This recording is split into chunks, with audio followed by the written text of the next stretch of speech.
So, you think you hate your father. Maybe you do, or maybe that's not the whole story.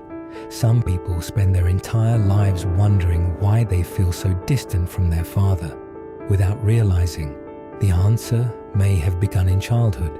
If the thought of your father makes your chest feel a little heavier, or fills your mind with memories you'd rather forget, this video isn't here to judge you. It's here to help you understand why. Maybe you remember listening for the sound of the front door, trying to guess what kind of evening it was going to be. Maybe you rehearsed your words before speaking, because saying the wrong thing never felt safe. Maybe you celebrated your achievements, hoping this time he would finally say, "I'm proud of you." Sometimes he did, sometimes he didn't. But children don't measure love by grand moments. They measure it in the small moments that happen every single day. Children don't always remember every conversation. They remember how safe they felt. And sometimes they remember that they never truly felt safe at all. The father's wound rarely begins with one painful day. It grows quietly through hundreds of ordinary moments. Maybe your father worked hard to provide for the family, but never learned how to be emotionally present. Maybe every conversation became another lesson about what you should have done better, instead of a chance to understand who you were becoming. Maybe silence filled the spaces where encouragement should have been.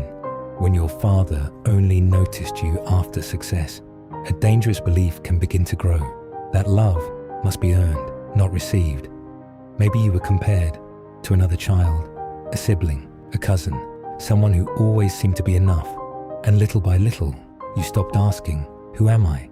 and started asking, "Why am I never enough?" Children don't stop loving their fathers because they're imperfect. They slowly pull away when home no longer feels like a place where they can safely be themselves. A child doesn't need a perfect father. They need one place where they feel accepted without having to earn it. Children grow up, but the patterns they learned often grow up with them. The child who spent years trying to earn a father's approval often becomes the adult who cannot stop seeking approval from everyone else.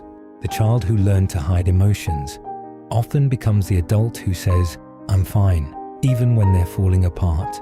The child who never felt emotionally safe may struggle to believe that healthy love is real, not because they're broken, but because the mind keeps repeating the patterns that once felt familiar. Many people ask, why do I keep choosing the wrong relationships? Sometimes the deeper question is, why does the familiar feel safer than healthy? Survival is an incredible gift. It protects children, but sometimes the habits that once protected us become the very things that keep us from feeling close to others. Sometimes adulthood isn't about becoming someone new. Sometimes it's about finally giving yourself what your younger self waited years to receive. If this story felt familiar, I want you to remember something. Understanding your father isn't the same as excusing the pain, and understanding yourself isn't the same as blaming yourself. Some fathers grew up without safety too. Some never learned how to express love. Some repeated the only pattern they had ever known. That doesn't erase what happened, but sometimes it helps explain why did it happen. Healing doesn't begin when the past disappears. Healing begins when the past no longer controls every decision you make today.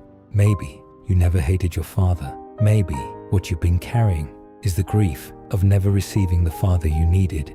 You cannot rewrite your childhood, but you can decide what parts of it continue into your future, because the patterns that shaped you do not have to define you. They can end with you.